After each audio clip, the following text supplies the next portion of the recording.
Bonjour à tous et bienvenue sur la table ronde Océan, Espace, nouveaux terrains de conquête. L'océan et l'espace sont, dit-on, les nouvelles frontières. À ce qu'on peut en lire, ce sont des espaces à la fois peu régulés, riches en ressources et surtout lourds d'enjeux stratégiques.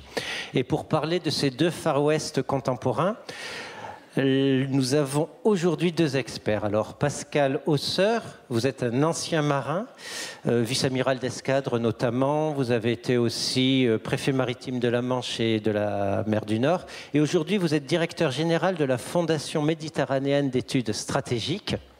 Quant à vous, Xavier Pascaud, vous êtes directeur de la Fondation pour la recherche stratégique et vous avez publié en 2017 chez CNRS Éditions le Nouvel Âge spatial, que vous pourrez retrouver à l'entrée sur le stand tenu par la librairie Oblique. Alors, je remercie la formidable équipe des Entretiens d'Auxerre pour ces 2 journées de réflexion intense. Et je remercie aussi le théâtre pour nous accueillir dans ce magnifique lieu et surtout le public, toujours plus nombreux à cet événement. Donc, nous allons discuter 45 minutes et laisser place à quelques questions à la fin, bien évidemment. Et on va commencer par Pascal Hausseur sur justement, est-ce que c'est si nouveau que ça, la conquête des océans? Alors non, bien sûr, c'est pas nouveau, mais je voulais, avant de commencer, je voulais souligner à quel point ça me semble pertinent de faire un parallèle entre les océans et l'espace. On aurait pu rajouter le cybermonde, 3 espaces qui ont quand même pas mal de points communs et qui sont tous les 3 des espaces de conquête.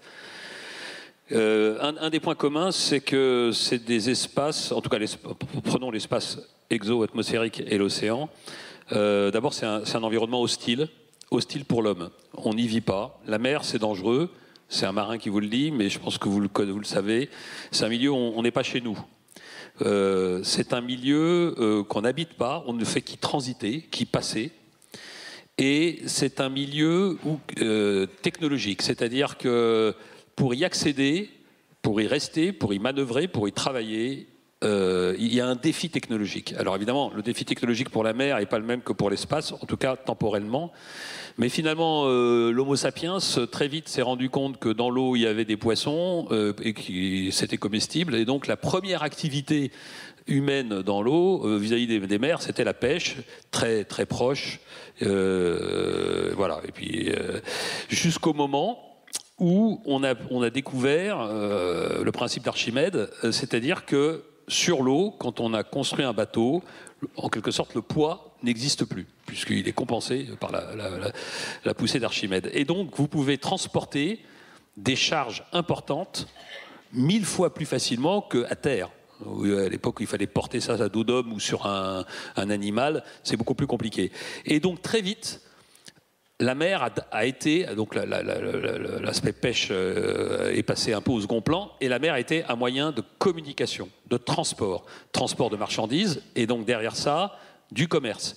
Et quasiment au même moment, il fallait protéger ce transport, ou alors aller le voler, ou alors le protéger, ou protéger les ports dans lesquels de destination et les points et les différents endroits où on débarquait les marchandises. Je cherchais le mot, mais j'ai perdu dans mon fil. Et donc, finalement, on a eu une activité sur mer qui a été directement, très rapidement, liée au commerce et à l'étatique protégeant ou attaquant le commerce. Et ça a donné une interprétation de la mer qui très vite a été un outil pour marchands. Et c'est la notion, et c'est les pays finalement, les pays maritimes, les Phéniciens, les Grecs, les Pays-Bas, le Portugal, l'Angleterre, les États-Unis, les puissances maritimes dans l'histoire ont été des puissances marchandes parce que cette capacité de transport de tout d'ailleurs, hein, d'hommes ou de marchandises lourds, pour faire du commerce, il n'y a pas mieux. Et aujourd'hui, 80% de ce que vous avez sur vous, généralement est fabriqué en Chine ou quelque chose pas loin, en Asie, et cette table, etc., et tout ce qu'on a, est venu en bateau. et est venu en bateau. Et pour vous donner un ordre de grandeur, donc ça reste valable aujourd'hui, le prix d'un conteneur qui se déplace de Shanghai au Havre, c'est le même prix que du Havre à Lyon. Voilà. Donc ça coûte, le transport maritime ne coûte rien. Donc vous voyez, c'était le cas du temps de la marine à voile. Ça l'est encore du temps de la marine, des bateaux à vapeur ou des bateaux à diesel, parce que la poussée d'Archimède fait que ça coûte pas très cher, ça coûte même quasiment rien de déplacer des charges lourdes. Donc finalement, jusqu'à le début du 19e siècle, la mer, c'est d'abord un outil de commerce et des militaires. Voilà. À partir du milieu du 19e siècle, on a commencé à développer le télégraphe et donc du câble sous l'eau. Et finalement, d'un seul coup, il y a eu un petit changement.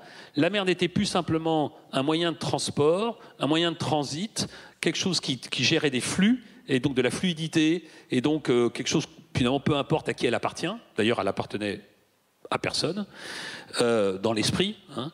Et d'un seul coup, on y met des choses au fond, et là, on commence à se poser la question de à qui appartient la mer. Et puis, au courant du XXe siècle, j'ai bientôt fini de brosser ce petit panel, au tournant du XXe siècle, on a commencé à se poser des questions sur ce qu'il y avait au fond de la mer, et peut-être y a-t-il des richesses au fond de la mer. Et progressivement, la notion de mer-ressource est redevenue une priorité. Pas une priorité, mais en tout cas un aspect important. Donc la mer était un vecteur de transit, et là, peu importe à qui il appartient, et de plus en plus, un vecteur de ressources, un endroit de ressources, et là, d'un seul coup, on se pose la question, à qui ça appartient. Donc vous voyez, il y a deux tensions, quand on parle de la mer, la tension de liberté, ça c'est les commerçants, et la tension de souveraineté, ça, c'est ceux qui cherchent à s'approprier. Montego Bay, 82, et j'arrête là, parce qu'on vit une période de rupture, et qu'on évoquera ça, certainement après. Montego Bay, 82, c'est le droit de la mer qui a essayé, donc c'est le droit de la mer encore en vigueur aujourd'hui, hein, officiellement en tout cas, parce qu'il est remis en cause de partout, a essayé de trouver, j'allais dire, un mina-mina entre ces deux tensions, la souveraineté et la liberté. En gros, on a coupé un peu la poire en deux, on a préservé la liberté des mers pour l'usage, pour le transit. En gros, un bateau peut faire n'importe quoi, peut aller n'importe où, y compris un bateau de guerre, hein, peut traverser les longs des côtes françaises, pour peu qu'il ne s'arrête pas, il peut faire ce qu'il veut.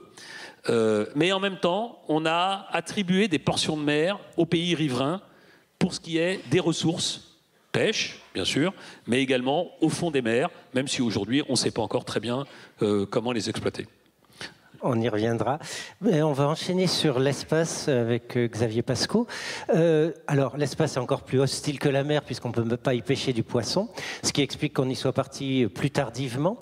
Mais est-ce qu'on peut faire des parallèles entre cette histoire de la conquête des océans et cette histoire de la conquête de l'espace qui a quand même maintenant, on va dire que ça a commencé juste après la Seconde Guerre mondiale ? Oui, absolument.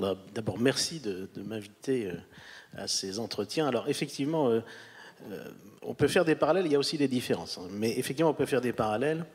Le premier parallèle, c'est l'hostilité de l'environnement, effectivement. Et là, il y a une nature anthropologique qui rejoint d'ailleurs nos entretiens précédents, enfin la précédente session sur les prophéties, à mon sens. Tout concourt dans les politiques spatiales contemporaines à rendre humain ce qui est hostile. C'est-à-dire à faire en sorte que nous puissions habiter, au sens anthropologique du terme, un espace qui n'est pas humain. On le voit aujourd'hui, et ça c'est une vraie rupture intellectuelle, en fait, par rapport à la relation de nos sociétés à l'espace. On est dans une sorte de volonté de rendre l'espace familier en l'habitant. Et l'habitant, ce n'est pas que faire des traits, et ça rejoint ce que disait Pascal tout à l'heure. L'espace, jusqu'à présent, on y tire des traits. C'est-à-dire qu'on envoie une fusée, une capsule, éventuellement habitée, et cette capsule décrit des orbites qui sont en fait des traits. Et au bout du trait, la capsule retombe dans l'atmosphère, ne brûle pas, éventuellement réussit à atterrir, mais on n'a pas habité là. On a fait un trajet, on n'a pas fait un voyage. Ce qu'on voit aujourd'hui avec les technologies dans le domaine spatial, c'est que ces technologies nous donnent de plus en plus de degrés de liberté. Je ne vais pas rentrer dans les détails, mais on a des modes de propulsion, on a des modes de mouvement qui sont un tout petit peu plus importants qu'avant. La physique spatiale s'est extrêmement contraignant, mais néanmoins, on arrive un petit peu mieux à s'y mouvoir. Et en s'y mouvant, on habite un peu plus. Quand on va de A à B, eh bien, on peut faire différentes trajectoires. Ça, c'est conceptuellement quelque chose de radicalement nouveau. Ce qui est différent avec la mer, d'abord, on n'avait pas cette faculté à se mouvoir quand même comme on l'a en mer, et on n'a jamais fait de commerce de A à B. C'est-à-dire que dans l'espace, on ne prend pas une marchandise au port A pour l'amener au port B. Donc on n'a pas eu cette dynamique-là. La dynamique a été militaire. Vous l'avez rappelé, c'est né au lendemain de la Deuxième Guerre mondiale. En fait, l'espace, c'est même né d'un fait très particulier qui aurait pu ne pas exister, qui est la rencontre fortuite de deux technologies, la technologie du missile balistique, le V2 des Allemands, et l'arme nucléaire. Et il y a eu des réflexions immédiates qui sont apparues avec cette concomitance, en se disant, si on met une bombe nucléaire, une arme nucléaire en haut d'un missile, on crée un Pearl Harbor définitif. Et ça, c'est l'angoisse métaphysique qui est née. Et on a fait tout ce qu'il fallait, notamment aux États-Unis et en Union soviétique, puisqu'on avait ces deux grands opposants, finalement, pour savoir ce que faisait l'autre. Et pour savoir ce que faisait l'autre, on a étudié tout un tas de solutions. C'était très compliqué. On avait des avions, vous vous rappelez de Gary Powers, par exemple, qui survolaient.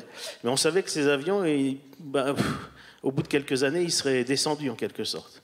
Puis il y a des études qui apparaissent qui disent, finalement, si on lance un objet avec suffisamment de vélocité et suffisamment haut, cet objet va chuter de manière infinie autour de la Terre. C'est une chute permanente. Et cette chute permanente va faire en sorte que la Terre, se tournant au-dessous de cet objet, on pourra prendre toute la surface de la Terre en photo, et donc éventuellement les missiles soviétiques pour les Américains et les missiles américains pour les Russes. On invente le satellite. Le satellite, c'est le fils du nucléaire. Et à partir de là, on déroule toute l'histoire. Mais on la déroule un peu différemment, effectivement, parce que ce n'est pas le commerce qui est entré le premier dans cette histoire-là, dans cette relation, c'est le militaire, c'est le rapport de force. Donc on a cette notion particulière. Donc aujourd'hui, il y a trois grands domaines qui bougent beaucoup et qui, je dirais, préjugent un petit peu, préparent cette habitation-là. C'est l'exploration, on relance l'exploration habitée, on y reviendra, mais l'exploration, c'est vraiment l'idée de créer cette nouvelle relation de nos sociétés à l'espace et de l'habiter, donc de le rendre familier, donc moins humain en fait. Et ça, c'est très important, ça motive beaucoup de choses. Il y a la militarisation, ça on le voit monter, il y a beaucoup d'activités militaires dans l'espace, précisément en lien avec la première dimension. C'est parce qu'on l'habite, et bien à ce moment-là qu'on l'accompagne je dirais, du facteur militaire. Et puis il y a une forme de commercialisation qui se met en place avec l'invasion de l'orbite basse. On a parlé d'Elon Musk tout à l'heure, c'était intéressant de faire le lien entre les deux tables rondes. Elon Musk, oui, c'est quelqu'un qui en fait est totalement dans cette rupture anthropologique, sans le savoir sans doute, puisque effectivement c'est un transhumain, hein, c'est quelqu'un qui prône le transhumanisme. Les questions qu'il se pose, Elon Musk, c'est par exemple, ok, si on va sur Mars, puisque je veux aller sur Mars, moi Elon Musk, je veux installer 1 million d'humains sur Mars. Je fais 10 000 vols en 100 ans de 100 personnes, etc. Il a annoncé ça en octobre 2016, évidemment il ne le fera pas, mais il a cette idée. Eh bien, on sait que pour l'instant, envoyer un humain sur Mars, c'est le condamner à une mort certaine, parce que ça ne marchera pas, il y a trop de radiation, Et alors il y a deux écoles. Il y a l'école, on le protège, l'humain, ou il y a l'école, on le transforme, l'humain. On adapte l'espace à l'humain, ou on adapte l'humain à l'espace. On voit ça commencer à arriver. C'est intéressant comme rupture anthropologique aussi. Bon, voilà, on pourrait y revenir. On va y revenir. Mais justement, on va s'intéresser aux acteurs contemporains et à la géopolitique, finalement, des océans et de l'espace. Alors, qui essaye aujourd'hui de conquérir les océans ? Pascal Hausser. Oui. En fait, l'océan, je pense que c'est la même chose pour l'espace, est pris dans le champ de force qui est en train de monter, que tout le monde connaît, mais qui structure complètement le monde dans lequel nous vivons aujourd'hui, le monde international dans lequel nous vivons aujourd'hui. Or, on parle de deux espaces internationaux par essence même, puisqu'ils ne sont pas rattachés à un bout de terre où il y a une communauté humaine.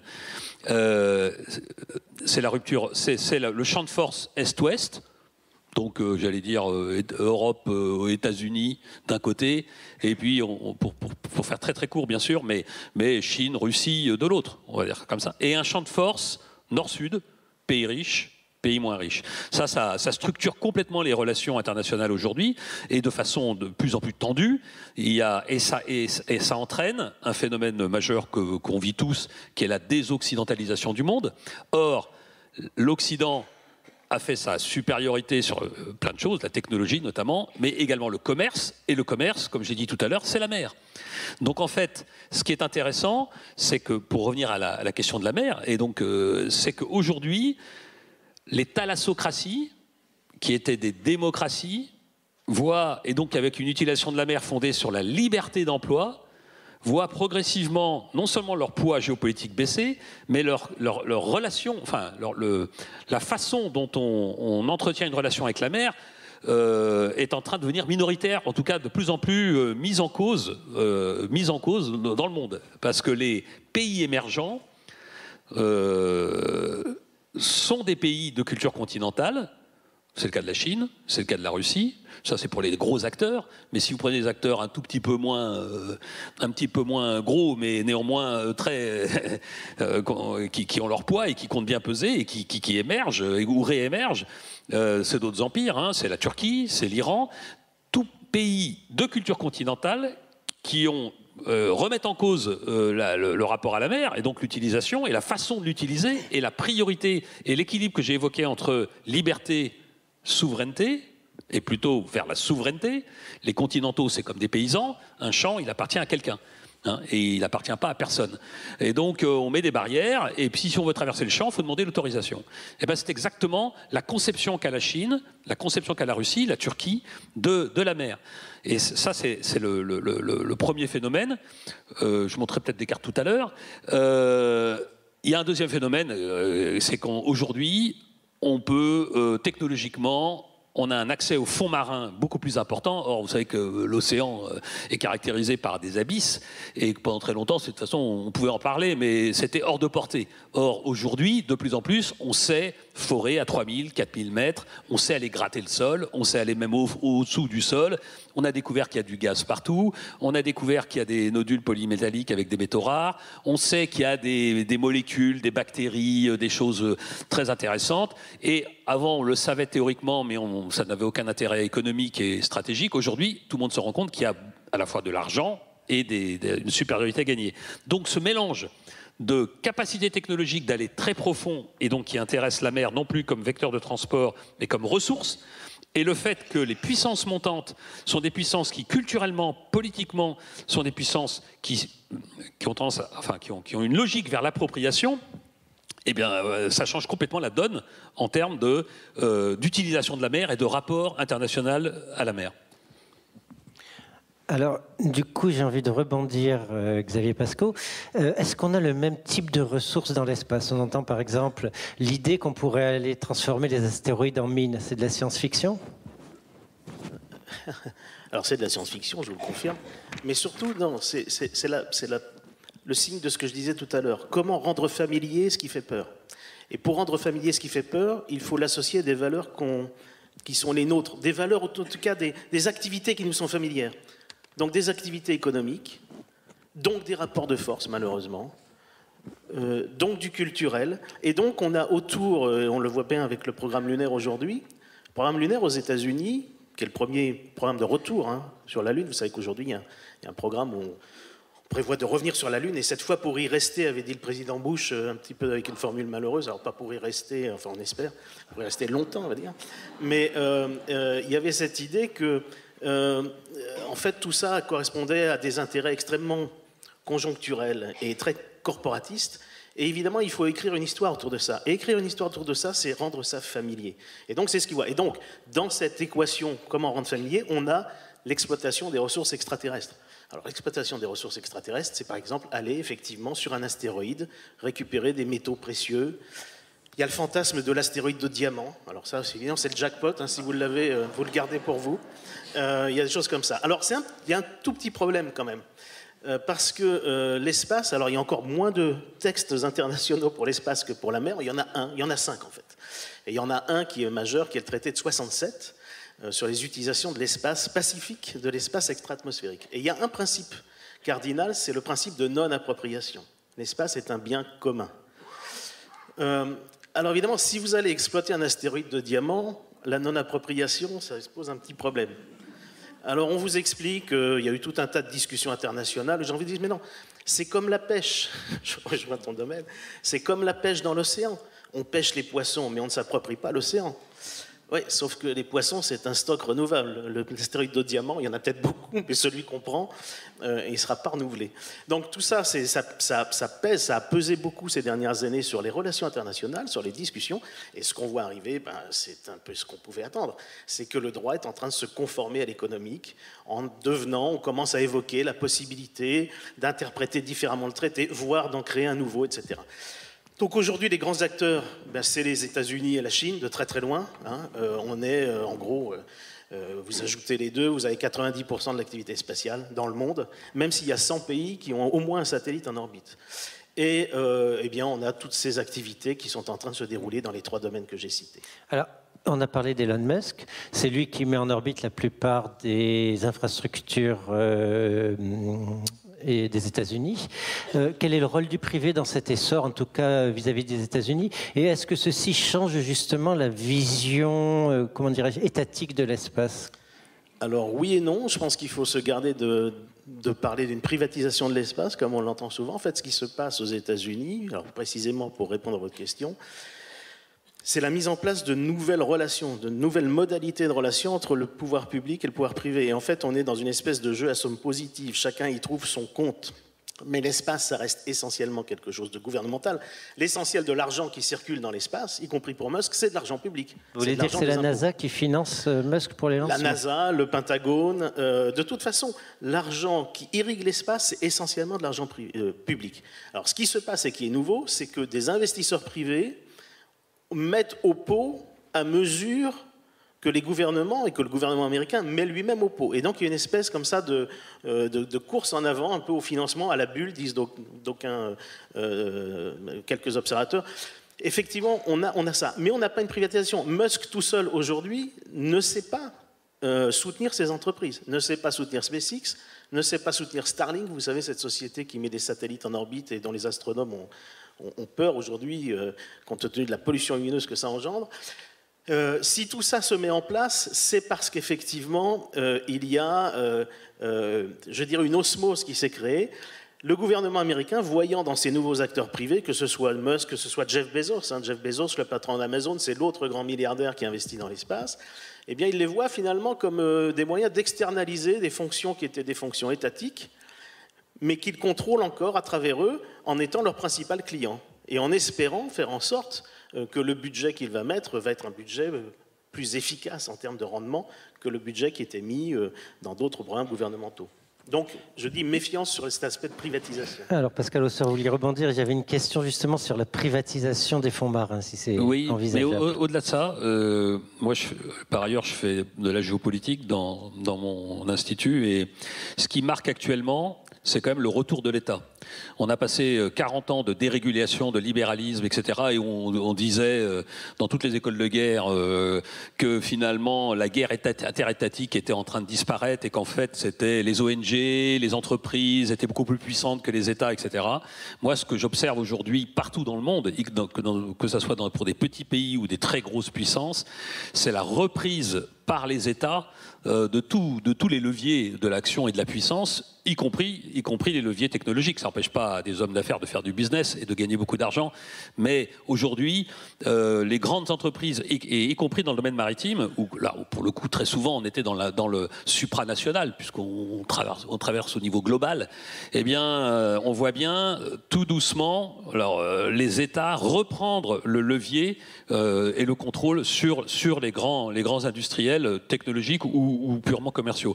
Je peux montrer 2 petites cartes qui illustrent ce que je viens vous dire. Alors, vous l'aviez, elle était là. Bon, ça, c'est un instantané que j'ai pris il y a 2 jours de la navigation dans le monde. de tous les bateaux un peu gros, un peu plus gros que quelques dizaines de mètres. Voilà, donc là vous avez le trafic à un instant donné, hein. Donc c'était dans l'après-midi, j'étais dans le train quand j'ai fait cette saisie. Qu'est-ce que vous voyez? Eh ben, vous voyez en fait 80% du commerce de pondéreux mondial. C'est-à-dire en gros les usines du monde, la Chine, et puis un peu Singapour et la Corée du Sud, les consommateurs, Rotterdam, qui est le grand port européen, hein, tout ce que vous avez sur vous vient de Rotterdam, enfin 8 fois sur 10, et puis un petit peu les États-Unis, mais vous voyez beaucoup moins, avec selon la taille du bateau, il fait le tour par le cap de Bonne-Espérance, où il coupe par Suez, la mer Rouge et Suez, en gros 10% du trafic mondial. Et puis vous avez donc les fabricants en Asie, j'espère ne pas me tromper, voilà, les fabricants, les consommateurs, c'est nous, les matières premières, c'est ici, et la station de pétrole, la station d'essence, qui est là, qui sert à alimenter la machine à fabriquer, à l'atelier du monde. Voilà, avec ça, on a résumé 80% de l'économie mondiale. Et le reste, c'est quoi? C'est tout ce qui est cyber. Eh ben, ça tombe bien, c'est par des câbles, tant que pour l'instant, bientôt peut-être par le satellite. Et les câbles, ils suivent exactement les mêmes routes. Donc vous avez finalement, ça c'est la partie marine, flux, enfin maritime, le maritime par le flux. C'est l'histoire de l'humanité et du commerce depuis qu'on sait transporter du pondéreux sur mer.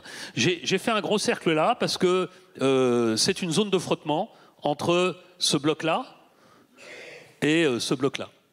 Et donc, et puis c'est une zone stratégique puisque c'est la pompe à essence vitale pour ces pays-là. Ça veut dire qu'à mon avis, je vous ai dit que les tensions Est-Ouest actuellement imprégnaient toutes les relations internationales, dans le domaine du maritime, si ça doit craquer, ça sera très probablement par ici que ça craquera. En tout cas, c'est mon avis. Je voulais vous montrer une deuxième carte. C'est celle-là. C'est l'illustration de ce qu'on peut appeler la territorialisation des espaces maritimes. Je vous ai dit, les puissances montantes et la technologie, donc à la fois la géopolitique, la culture et les capacités technologiques, aujourd'hui vous permettent de vous approprier la mer. En tout cas, beaucoup plus de mer qu'avant. Donc, qu'est-ce que ça veut dire concrètement? Alors, sur cette carte, eh bien, vous avez en foncé ce qui est très probablement va être territorialisé, c'est-à-dire que la souveraineté l'emportera sur la liberté, et ça veut dire que le libre accès sera remis en cause de façon facile, tout bêtement parce que les pays riverains, le souhaiteront, et deux, auront les capacités de le faire. Et aujourd'hui, c'est très simple, hein, vous n'avez pas besoin d'avoir une marine pour couler un bateau. Pour couler un bateau, le Moskva a coulé, il n'a pas été coulé par un autre bateau, il a été coulé par une rampe de missile qui était à terre. Donc sans avoir de marine, vous pouvez interdire la mer de plus en plus loin de la côte. Et ça, c'est quelque chose qui change fondamentalement le rapport à la mer depuis qu'on va sur l'eau, hein, depuis des siècles. Donc, pour nous, Français, qui sommes un pays archipel, qui avons des bouts de France autrement que qu'en Europe, ça pose une vraie question en termes d'interaction, pour pouvoir ne serait-ce que relier ces bouts de France entre eux, les protéger si nécessaire, protéger leurs espaces maritimes si nécessaire. Eh bien, quand vous êtes plus sûr de pouvoir passer par la Méditerranée, la mer Rouge, et pour pouvoir rallier Mayotte ou assurer la sécurité de la Réunion, et que vous êtes obligé de passer par le tour de l'Afrique, eh bien, ça change quand même considérablement les choses, parce que c'est beaucoup plus loin. En gros, il y a une semaine de mer de plus, hein, quand vous voulez rallier l'Europe en passant par Suez, ou si vous devez faire le tour de l'Afrique.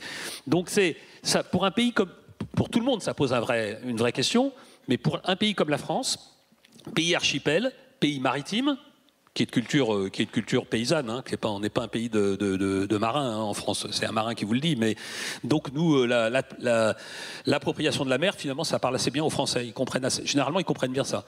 Mais la difficulté des Français, c'est que c'est un pays de paysans, mais qui est un pays archipel, et donc qui devrait raisonner un peu comme les Anglais, par exemple. Et bien, cette appropriation des mers, qui est un phénomène de long terme, doit nous interpeller, parce que ça nous pose des vraies questions en termes pour répondre à la question comment faire vivre un pays comme le nôtre, qui couvre, qui est sur tous les océans du monde, si les mers se ferment progressivement. Alors, il peut y avoir une question en miroir sur l'espace. On a vu des puissances récemment détruire d'anciens des satellites qui n'avaient plus d'usage pour démontrer leur capacité à le faire. Qu'est-ce que ça induit en fait en termes géopolitiques et en termes environnementaux aussi quelque part? On a ce parallèle dans l'espace, la territorialisation, pour reprendre, c'est un barbarisme en fait en français, mais effectivement ça montre bien. Il y a quelques exemples que je peux vous donner très très précis en lien avec votre remarque. On considère aujourd'hui qu'il faut protéger les satellites. Donc on va mettre autour des satellites d'autres petits satellites qui vont avoir pour but de patrouiller et éventuellement de gêner toute action hostile.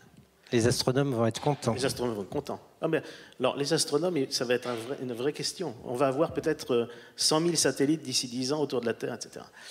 Mais pour revenir sur ce point, on va mettre des petits satellites où on va commencer on imagine des dispositifs de protection.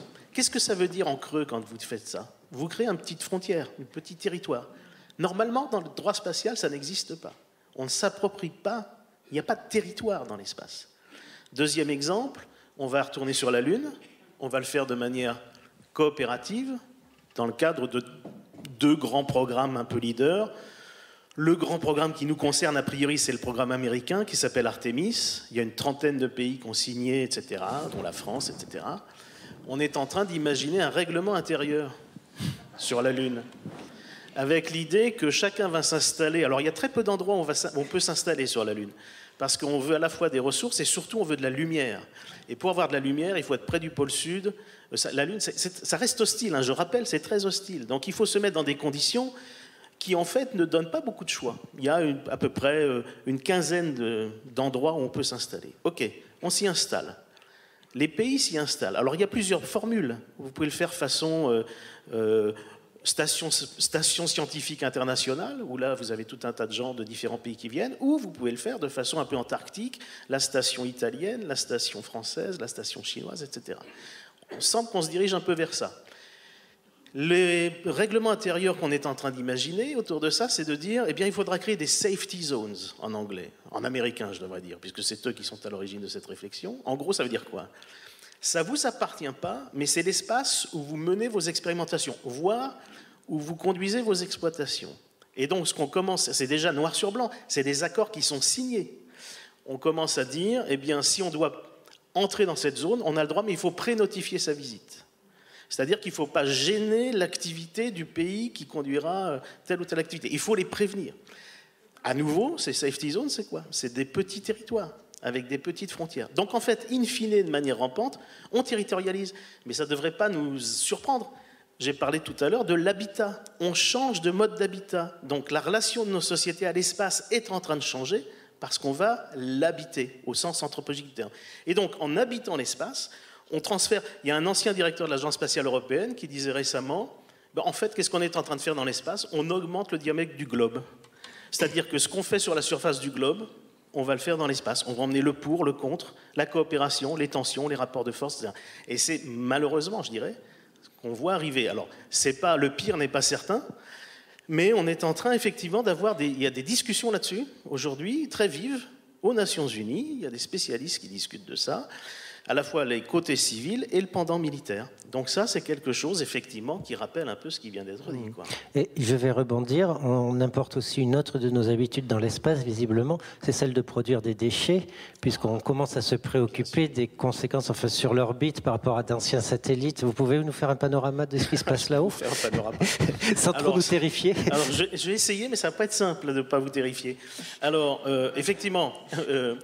quand on conduit une activité dans l'espace, on produit des débris. Le simple fait de mettre à poste un satellite fait qu'il y a un étage de lanceurs. Alors pas ceux de Musk, enfin Musk il en laisse un quand même, le deuxième, le premier il le ramène. Mais on laisse ça, il y a des boulons qui explosent, il y a des trucs.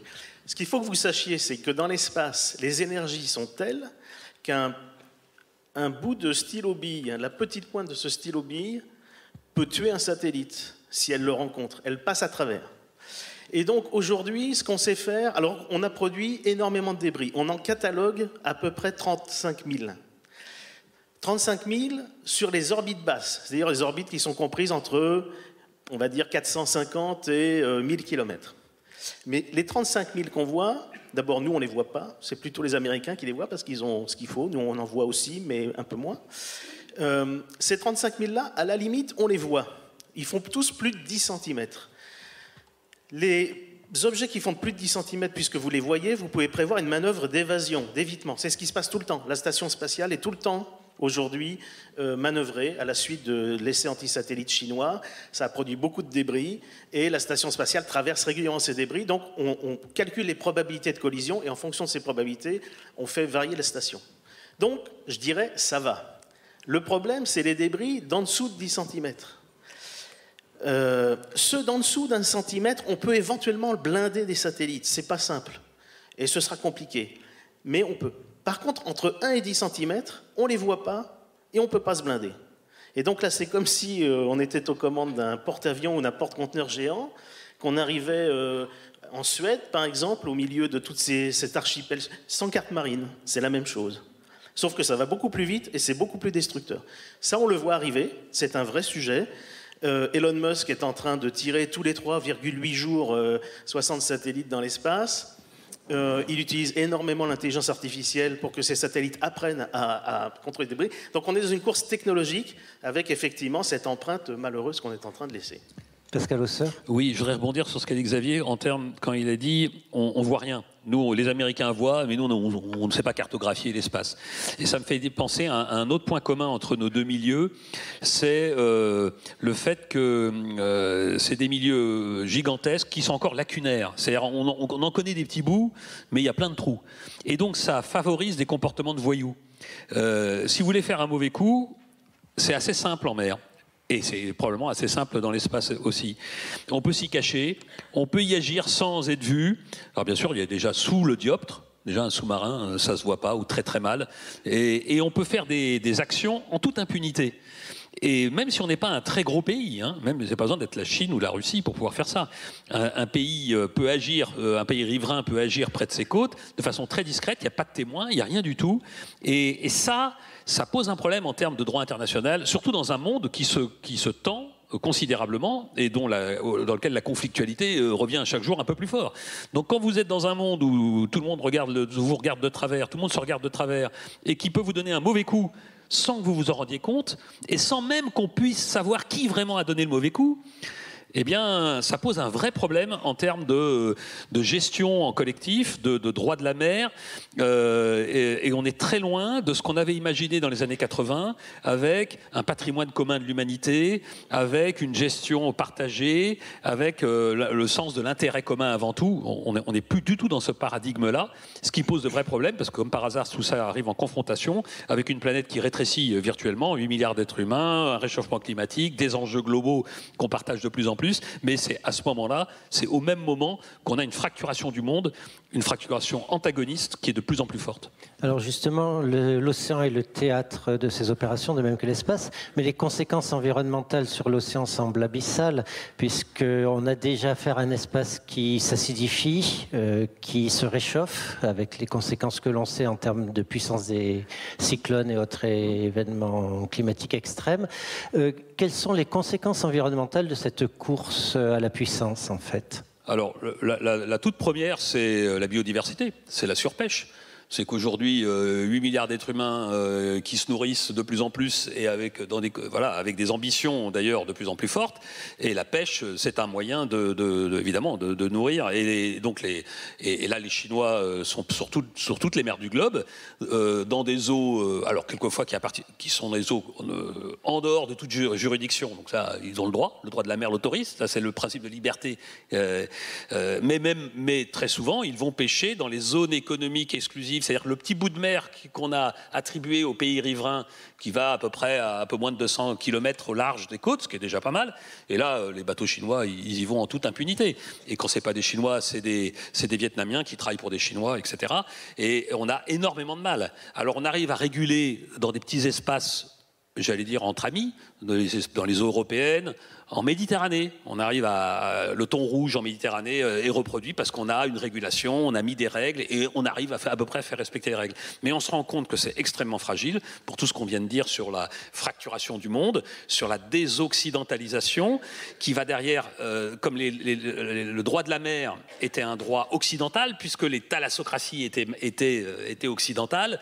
Et donc, en même temps qu'on remet en cause la supériorité présumée des Occidentaux, eh ben on en profite pour remettre en cause leurs droits. Et en plus, comme les puissances concurrentes sont continentales dans leur mentalité et dans leurs intérêts, eh ben elles trouvent que ces droits qui sont plus du tout à l'ordre du jour. Donc on a finalement, aujourd'hui, on se rend compte qu'on a beaucoup plus de chances d'essayer de refaire une espèce de gestion collective par petites zones. Vous voyez, en Méditerranée, il y a un effort pour essayer c'est un constat d'échec. Hein. Ça veut dire qu'on renonce au droit international globalisé pour tout le monde, mais comme il n'est plus appliqué ou de moins en moins appliqué, hein, la Chine, chaque jour, marque le fait que la mer de Chine du Sud est une mer intérieure pour la Chine. Donc elle considère que c'est le territoire chinois, en contradiction avec tout le droit international. C'est ce que les Russes ont voulu faire en mer Noire autour de la Crimée, c'est ce que les Turcs essayent de faire régulièrement autour de Chypre, parce qu'il y a du gaz au fond, en essayant de s'approprier la mer autour de Chypre, etc., etc. Donc en fait, c'est la loi du plus fort un peu partout. Donc, fort de ce constat, la tendance aujourd'hui est d'essayer de trouver un groupe de pays proches, riverains d'à peu près les mêmes mers, et d'essayer de trouver un modus operandi qui permette à tout le monde d'essayer de gérer au mieux, parce que les gens ne sont pas idiots, le même qui pille sans autorisation, il a bien conscience que la planète part à volo et qu'il va bien falloir qu'on trouve un accord. Simplement, chacun essaye d'avoir l'accord le plus favorable pour lui, au moins sur le court terme. Donc c'est un équilibre très compliqué. Alors on va rebondir. Est-ce que la course à l'espace exerce également des conséquences environnementales majeures, hormis le fait de polluer l'orbite avec des débris ? Oui, alors hormis le fait de polluer l'orbite, bon, c'est d'abord les débris orbitaux. J'ai omis de vous dire que tout à l'heure, dans tous ces débris de plus de 1 cm, il y en a plus d'1 million. Hein, donc on est vraiment... là, c'est la roulette russe, en fait. Voilà. Donc, on parle beaucoup de pollution lumineuse. Ça perturbe la recherche, c'est compliqué. Et puis, on a des interrogations sur si on rentre dans une phase d'industrialisation de l'espace. Ce qu'il faut bien voir, c'est qu'on a changé d'ordre de grandeur dans l'espace. Là où il y a 5 ans, on pensait 10, maintenant on pense 100. Là où on pensait 100, on pense 1000. On lance plus en 1 an de satellites dans l'espace qu'on en lançait pendant 15 ans, il y a 30 ans. Alors c'est un peu compliqué mon truc, mais globalement, on en lance plus en 1 mois de 2022 ou de 2023 qu'on en lançait dans toute l'année 2015 ou 2012. Donc c'est une grande accélération. C'est exponentiel. Et tous ces satellites manœuvrent, hein, tous ces satellites bougent les uns par rapport aux autres. Donc en fait, ce qui se passe, c'est exactement ce que décrivait Pascal. On a ce qu'on appelle dans l'espace, alors ça c'est le mot anglais, nous en français on dirait imputation, on a le problème de l'attribution. On ne sait pas aujourd'hui, quand votre satellite tombe en panne, il y a une chose qui est sûre, c'est que vous ne savez pas ce qui lui est arrivé. Est-ce qu'il est tombé en panne? Est-ce qu'il a pris un débris? Est-ce qu'on l'a attaqué? Ça, c'est très compliqué à savoir. Et ça va l'être de plus en plus, puisqu'on va avoir des objets en plus grand nombre qui vont créer une sorte de gamme de gris. C'est en train de bloquer toutes les discussions sur les traités spatiaux. Depuis 2008, en fait, en gros, il y a 2 blocs dans le monde. Le bloc russo-chinois qui propose un traité d'interdiction de placement d'armes dans l'espace, et le bloc américano-européen qui propose un code de conduite pour des comportements responsables. Les Chinois et les Russes disent un code de conduite, c'est de la soft law, hein, c'est pas du droit, c'est du pseudo-droit, et ça ne crée pas d'obligation légale. Et les Américains et les Européens disent votre traité qui interdit les armes, d'abord, on ne sait pas ce qu'est une arme dans l'espace, et on va le savoir de moins en moins, parce que c'est une arme par destination, un satellite commercial qui tout d'un coup change d'altitude et vient collisionner un autre. Est-ce que c'est une attaque ou un accident? On ne le sait pas. Et de toute façon, ce traité sera invérifiable, parce que les objets deviennent de plus en plus petits, on les voit de moins en moins. Donc, les 2 blocs, et je peux vous dire que c'est assez violent, hein, il y a eu 2 ans, les 2 dernières années, 2022-2023, il y a eu des discussions qui ont été réactivées au niveau des Nations Unies sur ce sujet-là. Et je peux vous dire que ça ne s'arrange pas, ça se tend, très fortement, et on est effectivement dans une logique aujourd'hui un petit peu de tension qui s'accroît considérablement avec cet espace lacunaire dont tu parlais. On est vraiment là-dedans. Après, la pollution, effectivement, on commence à se poser des questions sur les conséquences de l'industrialisation des tirs. Demain, il y a Starship, vous savez, cet énorme lanceur qui va partir. On se pose des questions quand même sur les conséquences écologiques, le cas échéant aussi de la multiplication de ce genre de choses. D'accord. Alors pour finir, on va essayer d'être rapide pour laisser un peu de temps pour la salle pour poser des questions. Mais j'avais envie de vous poser la même question, c'est-à-dire tous ces enjeux sont-ils correctement gérés à vos yeux? Alors je devine que la réponse n'est pas exactement positive, donc j'enchaîne directement. Qu'est-ce qu'il conviendrait de faire selon vous pour sortir des dilemmes que vous venez d'exposer, dans l'ordre que vous voulez? Alors, je pense qu'il faut prendre les problèmes par le haut. On est d'abord dans un environnement international qui n'est pas du tout celui qu'on avait prévu il y a 20 ans. Et je pense qu'il faut l'accepter. Il faut voir le monde comme il est et pas comme on aurait voulu qu'il soit. Et une fois qu'on a fait ça, on a fait le premier pas. Et ça veut dire qu'on a face à nous des gens qui ne partagent pas notre point de vue, qui ne partagent pas nos intérêts, qui remettent en cause les règles du jeu en considérant qu'elles nous étaient trop favorables. Je dis nous parce que je parle au nom au moins de l'Europe et pour une partie nos intérêts sont partagés avec les États-Unis. Bref, et qui en plus ont un ressentiment plus ou moins entretenu, plus ou moins volontaire, extrêmement fort. Donc, et un rapport à la conflictualité complètement débridé. Bon, ça fait quand même beaucoup de paramètres pas très réjouissants. Et pourtant, il ne faut pas croire qu'on a face à nous des idiots. Ils ne sont absolument pas le cas. Donc ils sont parfaitement conscients de tous les enjeux globaux qu'on doit gérer ensemble. Simplement, c'est une énorme partie de poker où chacun veut tirer le maximum de gâteaux pour lui et que la notion même de gâteau commun, d'intérêt collectif est passée complètement au second plan. Donc je pense que la première étape, c'est d'être lucide avec la réalité du monde et pas se leurrer de bonnes paroles parce que c'est pas comme ça qu'on commence à éteindre un incendie. Il faut comprendre qu'il y a un incendie dans la maison. Après, il faut accepter que les règles vont changer et que ce qu'on avait en tête il y a 30 ans, ou il y a 20 ans, ou même il y a encore 15 ans, ne sera plus valable demain. Donc il faut la territorialisation d'espace, de la mer, des océans, c'est un fait qu'il faut prendre en compte. Il va falloir qu'on refasse un multilatéralisme par le bas avec des gens proches qui partagent à peu près les mêmes intérêts et qu'on essaye de trouver les points de convergence avec des gens qui sont antagonistes mais qui ne sont pas idiots et qui ont bien compris qu'il faut quand même des points de convergence pour la biodiversité, pour la pêche, pour les nodules polymétalliques au fond, pour essayer de préserver cet environnement, parce que tout le monde sait que le poumon de la planète, c'est la mer, que la biodiversité, elle est 1000 fois plus importante en mer qu'à terre, que c'est notre dernière bouée de sauvetage, j'allais dire. Et donc, il va bien falloir qu'on se mette autour de la table. Mais le premier point pour se mettre autour de la table et commencer à discuter avec quelqu'un, c'est d'accepter le fait que nous ne sommes pas d'accord. Xavier Pasco. Alors, paradoxalement, je suis un peu optimiste, en fait. Parce que l'espace, c'est un milieu un peu particulier. Alors vraiment, là, pour le coup, quand on le compare à la mer, les lois de la physique sont tyranniques. Et dans l'espace, quand quelqu'un se comporte mal et crée des débris, tout le monde en paye le prix, y compris celui qui a créé le problème. Puisque ces débris, eh bien, tout le monde va passer dans les nuages de débris et va se faire détruire. Donc, on est tous en interdépendance dans l'espace.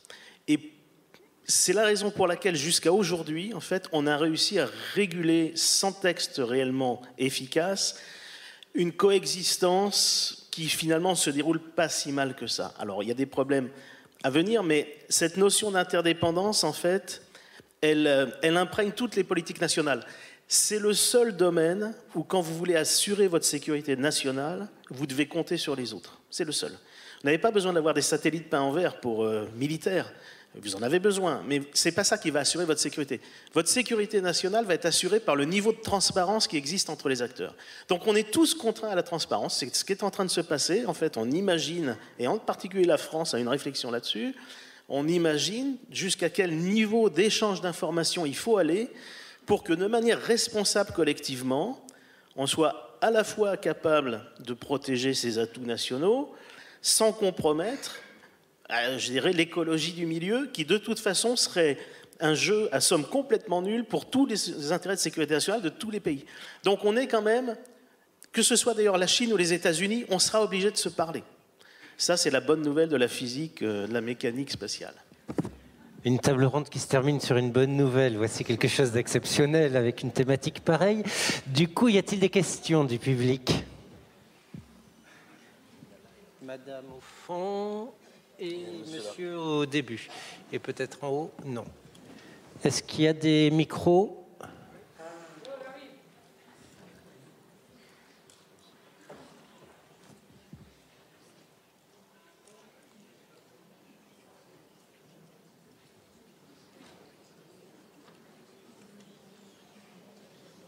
Alors, il y avait une dame au fond qui lève... J'y vais. J'arrive.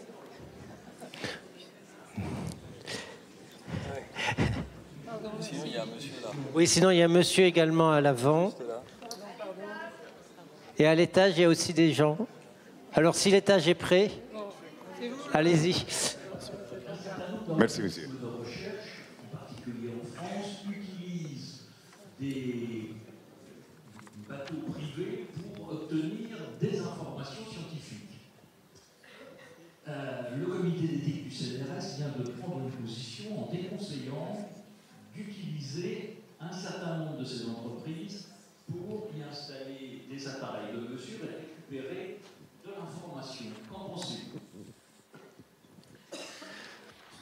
Alors là, il y a deux sujets dans votre sujet. Il y a le premier sujet qui est le retour de la souveraineté et le fait que l'idéal de la science internationale, vous savez, ITER, le compte par exemple, quand vous allez à ITER, c'est impressionnant. Vous avez des chercheurs chinois, russes, américains, européens, qui travaillent sur un truc quand même, la fusion nucléaire, extraordinaire, et tout le monde partage tout. Et ça, c'est ITER, c'est les années 90, c'est vraiment la fin de l'histoire. C'était un idéal. Bon. Là, il faut être lucide. Aujourd'hui, la science est un outil de pouvoir. Il y a des domaines de science qui sont encore complètement partagés, mais de plus en plus, ce que je disais tout à l'heure pour les entreprises, il y a une reprise en main, en quelque sorte, une réétatisation des acteurs, et notamment des acteurs scientifiques. Donc ça, c'est le premier point, c'est le retour de la souveraineté.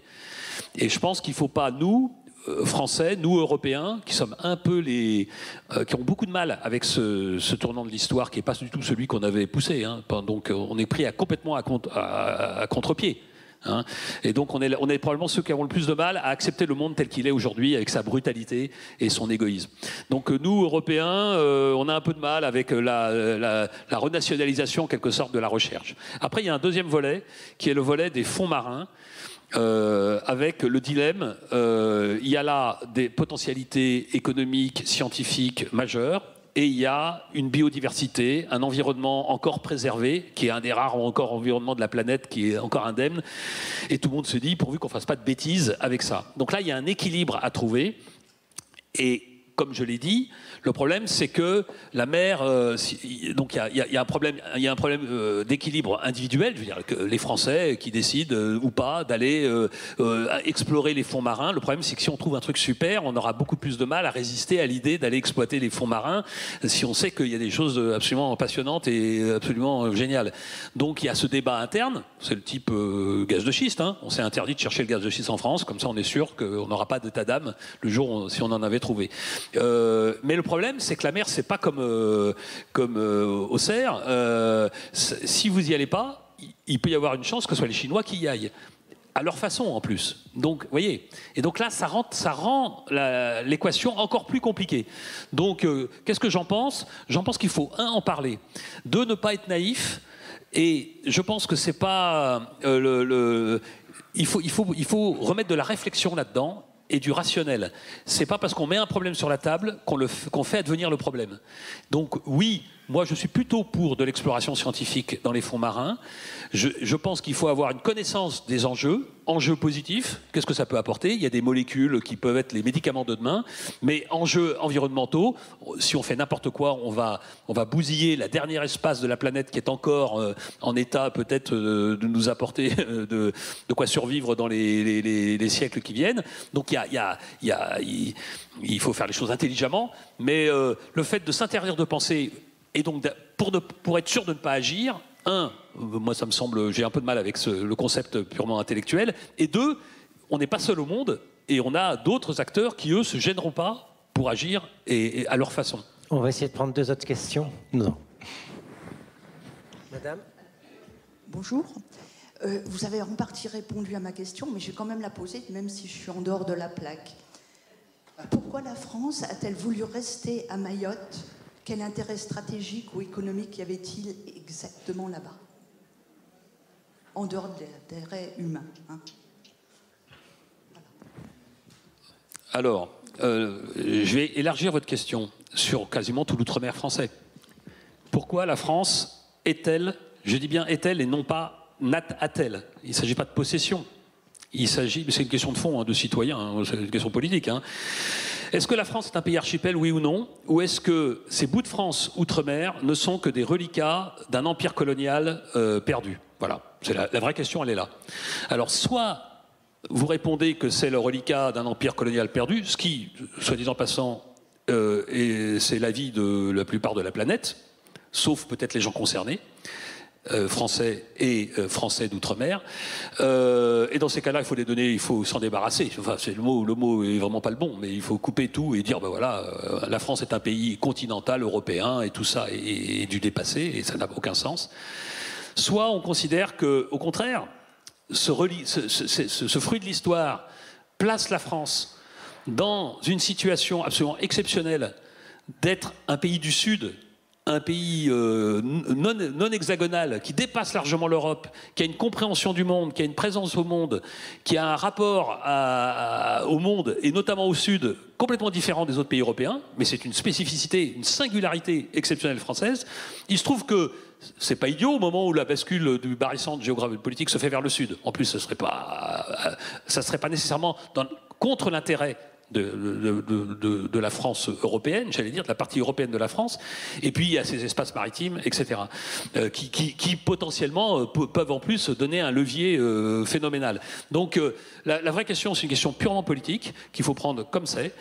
Soit on considère que c'est la France, et dans ces cas-là, il faut en assumer toute la responsabilité, c'est-à-dire que les Français qui sont à l'autre bout du monde sont Français comme vous et moi, je veux dire, ils ont les mêmes droits, la même liberté, le même accès à tout, et on doit faire en sorte que la réalité de leur vie de citoyens français corresponde à la réalité de tous les citoyens français, où qu'ils soient sur la planète, ce qui n'est pas toujours le cas. Et donc il y a un sujet de cohérence avec nous-mêmes. Soit c'est pas le cas, et à ce moment-là, implicitement votre question, qu'est-ce qu'on fait là-bas? Dans ces cas-là, on coupe les ponts. Mais aujourd'hui, ils ne le souhaitent pas, parce qu'ils ne le souhaitent pas. Une dernière question, monsieur. Alors, merci beaucoup pour toute cette table ronde. Merci à tous les trois et à tout le monde qui participe. Moi, je viens d'un pays qui est très lié à votre thématique, puisque je viens du Chili. Alors, le Chili, c'est très particulier parce que d'un côté, c'est le pays le plus long au monde. Elle est tout étroit, mais très longue. À peu près, ça fait un rapport, disons, pour que vous aurez une petite idée, si on part de l'hémisphère du nord de la Norvège, on traverse toute l'Europe, la Méditerranée, la Libye, quand on arrive à la frontière avec le Tchad, c'est la longueur du Chili. Donc, quel climat, à quelle hauteur, si on est au bord de mer, en montagne, etc. Donc, c'est très particulier, c'est un pays de plusieurs extrêmes, je dirais. Hein. La montagne, la chaîne montagneuse la plus longue au monde, le pays le plus long au monde, avec une île qui s'appelle la île de Pâques, que c'est quand même assez particulier, puisque c'est apparemment, selon ma connaissance, c'est la île la plus éloignée d'un continent au monde. Et on n'est pas dans la Méditerranée. On est dans l'océan Pacifique, et c'est un énorme océan. Donc, quand je vois ici en France qu'on a la mer du Nord, qu'il est tout petit côté français et tout petit côté anglais, hein, parce qu'on ne peut pas faire mieux. C'est comme ça. Dans le côté chilien, il faut voir que c'est pratiquement Japon et la Chine qui sont de l'autre côté. Donc nous, on a 220 miles marines de souveraineté. On parlait de ça tout à l'heure. Hein? Je fais aussi l'analogue, les parallèles avec l'espace, si vous me permettez. Et le Chili, il y a un monsieur, que je ne me souviens pas en cet moment, en cet instant, son nom, mais il y a un Chilien qui a dit, tiens, il n'y a personne qui a réclamé les droits sur la Lune. Et lui, il l'a réclamé. Et donc, pendant 10 ans, ça a été lui le patron de la Lune. Et logiquement que c'est pratiquement risoire, ou juste par politesse, les États-Unis, donc, il a demandé al propriétaire de la Lune, que c'était le Chilien, s'il pourrait faire s'envoyer vers l'espace. Ça a été caduqué. Et je fais aussi, et aujourd'hui, donc, la Lune, c'est plus ce monsieur qui est le propriétaire, hein, c'est universel. La présence chilienne en Antarctique, c'est très fort, puisqu'on est le pays le plus proche à l'Antarctique. Il y a la péninsule Antarctique, il y a le Cap Horn, et le Chilien. Donc, on est le pays avec plus de présence en Antarctique. Il va falloir que vous posiez votre question. Et je fais des constats qui me vont ramener à ma question. Pardon, des fois c'est comme ça. Et je vois que, en fait, le Chili, il a été, donc, après les frontières qu'il a laissé la colonie, etc., il a possédé la péninsule Antarctique. Comme preuve, c'est que l'État chilien, il a loué à la Norvège ou à la Danemark la péninsule Antarctique pour avoir des industries de baleines, hein, pour la pêche et tout ça, traiter les baleines. Donc il a été payé, hein, il y avait une location du territoire. Et je me demande, et c'est là où après je vais venir, hein, si la Lune, ça n'aurait pas été réclamé pour un Chilien, si la Lune aurait été réclamée pour Elon Musk, et que ce n'est pas chilien, sinon que des États-Unis, donc une énorme puissance. Je me demande si on aurait revenu à la Lune universelle. Ou si les États-Unis auraient dit, ah ben non, on a gagné, hein, on l'a vu d'abord. Hein. Donc il y a un rapport de force qui est quand même super influente. Pareil, dans le cas de l'Antarctique, le Chili il a cédé, parce qu'on n'est pas les États-Unis. Donc on a cédé et aujourd'hui l'Antarctique, il est territoire de tout le monde jusqu'à certains moments qu'on va faire la répartition. Hein? Ça va nous amener trop loin. Gracias per la pregunta. Donc je voudrais savoir comment la ONU, que c'est un organisme international, ne peut pas faire ce qu'elle veut parce qu'on n'a pas une force armée pour dictaminer des forces. Comment on peut réguler, par exemple, déjà la mer, l'espace, si on peut arriver même pas à faire entre Israël et Palestine. Sur la question de la Lune, donc on va demander... Il y a la souveraineté, ça veut dire... J'ai fini, monsieur. Monsieur, s'il vous plaît. Excusez-moi, mais vous avez déjà posé la question pendant 5 minutes. Or, nous avons débordé de 4 minutes le temps imparti. Donc il faudrait que Xavier Pasco puisse répondre. Okay, et ensuite, on poursuivra en privé cette conversation au besoin. Merci. Je pense, merci de cet exposé des motifs. La notion de Far West, conceptuellement, on peut l'entendre. Il y a quand même un peu de droit.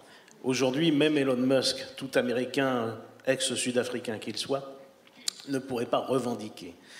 Parce que là, je vous parlais du traité de 67 tout à l'heure, il y a quand même quelques articles qui délimitent les choses. Les États-Unis l'ont signé et ratifié. Et là, vous entrez quand même dans le domaine du droit international où vous remettriez en cause votre application d'un traité qui s'impose à vous. Il faut savoir que dans l'espace, il y a une particularité. Tous les objets qui sont dans l'espace sont la responsabilité de l'état de lancement. Ce n'est pas la responsabilité du propriétaire de l'objet. C'est-à-dire que, par exemple, une fusée qui est lancée, qui retombe au Chili et qui tue quelqu'un à Santiago du Chili, si cette fusée est russe, c'est la responsabilité de la Russie. Si c'est américain, c'est la responsabilité des États-Unis. Et ce ne sera pas la responsabilité d'Elon Musk, c'est une Falcon. Ce sera la responsabilité des États-Unis. De la même façon, tout ce qui va se dérouler dans l'espace. Donc, on est quand même dans un droit public, dans un droit international public. Donc il y a quand même ça. Alors ce qu'on voit aujourd'hui, c'est qu'effectivement, on essaye de trouver un petit peu des interstices dans ce droit, et c'est pas très difficile, pour permettre de l'activité privée. Mais on n'en est pas quand même, je me méfie toujours quand on parle de Far West, on n'en est pas quand même tout à fait là. Mais effectivement, ce qu'on voit, et ça c'est une espèce de, c'est très très lié au droit coutumier anglo-saxon, en tout cas la manière de voir les choses, c'est-à-dire que l'activité économique, implicitement, est en train de faire évoluer la lecture qu'on fait de ce droit public. Donc on n'en est pas à la situation que vous redoutez, mais il faut être assez vigilant. Et là, pour le coup, je peux vous dire qu'il y a beaucoup d'échanges et de discussions sur ces sujets-là. Pascal Hausser, une phrase conclusive. Une phrase pour dire... le monde auquel nous sommes confrontés aujourd'hui n'est pas le Far West. Ça n'est pas le monde rêvé, irénique que nous avions rêvé. Et ça n'est pas non plus l'enfer sur Terre. C'est un monde compliqué. Voilà, c'est tout. Et il faut accepter que le monde qui est devant nous est un monde beaucoup plus compliqué que le monde passé, mais beaucoup plus compliqué aussi que les caricatures qu'on a. Donc ça nous demande simplement d'être intelligent, c'est-à-dire de quitter la facilité qui consistait à dire c'est nous qui faisons les règles, donc c'est facile, hein, vous n'avez qu'à appliquer les règles qu'on vous donne, et puis voilà, et tout le monde est content. Non, c'est plus comme ça. Les règles se discutent, les règles sont quelquefois appliquées, quelquefois pas complètement, quelquefois il faut les défendre, il faut argumenter, il va falloir travailler, quoi, comme ont fait nos ancêtres avant. Mais c'est pas le Far West. Je pense que ça serait caricatural de le dire. Et nous allons continuer à explorer tous ces sujets avec le Cercle Condorcet, encore ce soir et demain. Merci à tous.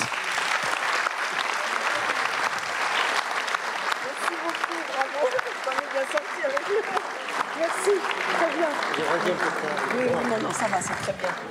Alors, on a une petite pause là. Vous êtes attendus au studio éphémère de Joël Lacour. Allez-y. Et on va finir la journée avec cette magnifique table ronde dans laquelle nous allons imaginer la fin du monde. À tout à l'heure.